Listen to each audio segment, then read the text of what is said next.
সকাল 8টা। হরে কৃষ্ণ, রাধে রাধে। চলে এসেছি আর একটা নিউ ব্লগ নিয়ে, তোমরা দেখতে পাচ্ছ। তো আজকে যাচ্ছি আমি মেদিনীপুর, ঠিক আছে। আমার নিউ পালসার গাড়িটা দেখতে পাচ্ছ তোমরা, ওখানে ঢাকা দিয়ে রাখা হয়েছে, যা একটু ওকে ধোয়া কাচা। এই যে আমার নিউ গাড়ি, তোমরা দেখতে পাচ্ছ। এখনই বেরিয়ে যাব, দেখতে পাচ্ছ আমি চলে যাচ্ছি। দেখা হবে তোমাদের মেদিনীপুরে, দেখা হবে। এই যে বন্ধু যাচ্ছি, দেখো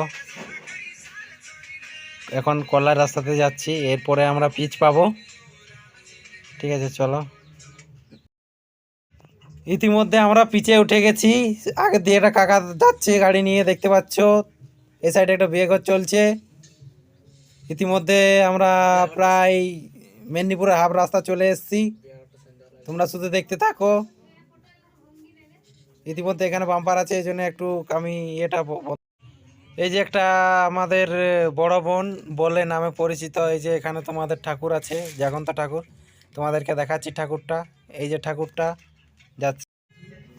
তো কি জন্য মেদিনীপুর যাচ্ছি তোমাদেরকে তো বলাই হলো নি, ঠিক আছে। আজকে একটা বিয়ে বাড়ি আছে, তো তার জন্য আমি গিফট কিনতে যাচ্ছি, ঠিক আছে।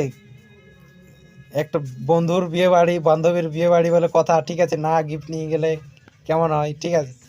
ওই জন্য আমি মেদিনীপুরের প্রায় এসে গেছি, তো তোমরা দেখতে থাকো, ঠিক আছে। রাত্রেবেলা গিফটটা দেখাবো, কেমন হয় তোমরা বলবে কমেন্ট করে। তো আমরা যাচ্ছি আপাতত, প্রায় রেলগেটের কাছাকাছি ইতিমধ্যে চলে এসেছি। তো তোমরা দেখতে থাকো, আমরা রেলগেটের চলে এসেছি।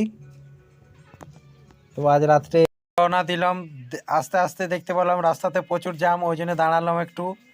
তারপরে তোমার হচ্ছে একটা কলা দোকান দেখতে পেলাম, কলা তো দেখলাম সামলালো নি, ওই জন্য কাকার কাছ থেকে 1 ডজন কলা আমি নিয়ে নিলাম। নেওয়ার পরে দেখুন রাস্তাতে প্রচুর জ্যাম, ওই জন্য একটু দাঁড়িয়েছিলাম, দিয়ে করে এই করে আমার ব্লগটা এখানেই শেষ করলাম।